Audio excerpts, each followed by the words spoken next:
We are beginning this edition of To The Point with a news break coming in. After BJP President Amit Shah replaced him from the Gandhinagar seat, BJP veteran LK Advani has now written a blog titled Nation First, Party Next, Self Last. In what is being seen as a criticism of the present BJP top brass, he further writes, and I quote, "The essence of Indian democracy is respect for diversity and freedom of expression. In our conception of Indian nationalism, we have never regarded those who disagree with us politically as anti-national. The party has been committed to freedom of choice of every citizen at personal as well as political level." Is there a big underlying message by the stalwart of the Bharatiya Janata Party, who's clearly now not even possibly a Margdarshak anymore and reduced to possibly only a Darshak, in a veiled attack, or a rather direct attack at that, to the BJP? I want to bring in right now our National Affairs editor, Rahul Srivastav, who's joining us. Rahul, you know, when you read into this blog, it's very interesting because at so many levels, it's directly talking to his own party. Pretty definitely. Right since the time when LK Advani was denied a ticket from Gandhinagar and Amit Shah, the BJP president, was fielded from there was a huge sense of apprehension in the BJP that eventually will there be an outburst from LK Advani. Remember when Narendra Modi was appointed as the campaign chief on the 9th of June 2013 for the BJP's effort in 2014, he had written a very strong reply virtually blocking Modi's rise. And similarly in September, when he was nominated the prime ministerial candidate, then also LK Advani had written a very strong letter.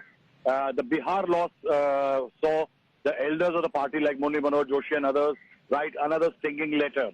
And that is why there is a sense of relief, at least, that there is no direct barb thrown at the party leadership. But yes, what LK Advani through this blog has done is has served a reminder to the party and the cadres of what he was as far as the party and his contribution is concerned. It is perhaps a veiled manner in which LK Advani has But you know, Rahul, it's not veiled.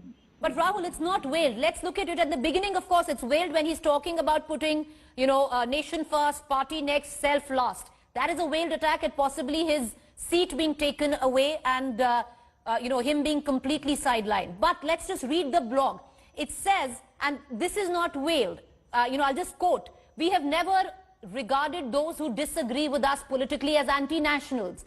Now, this statement, Rahul, is being made at a time where possibly every spokesperson of the Bharatiya Janata Party, which goes right up, you know, to the party president Amit Shah in political rallies, have called the Congress, has called the opposition anti-national, something which even the Prime Minister did in his rally. Yes, certainly. That's where the veneer of a senior leader talking to his cadres in terms of niceties and LK Advani in a very clear term has indicated that there is a sense of disagreement with those who are treating anybody who has a disagreement with them as anti-nationals.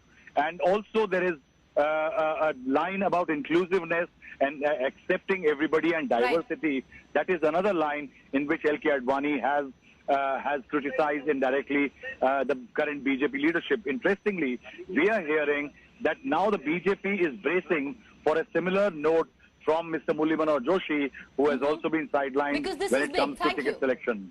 Thank you, Rahul, for joining us, because this is big, because this is possibly the first time that BJP stalwart LK Advani at one level making a veiled jibe at the leadership of the Bharatiya Janata Party by saying self last, nation first, party next, self last, but a direct attack when you read his blog further, where he says we've never treated our opposition members as anti-national, something which has been echoed now in possibly every studio and every political rally by BJP leaders. But let's just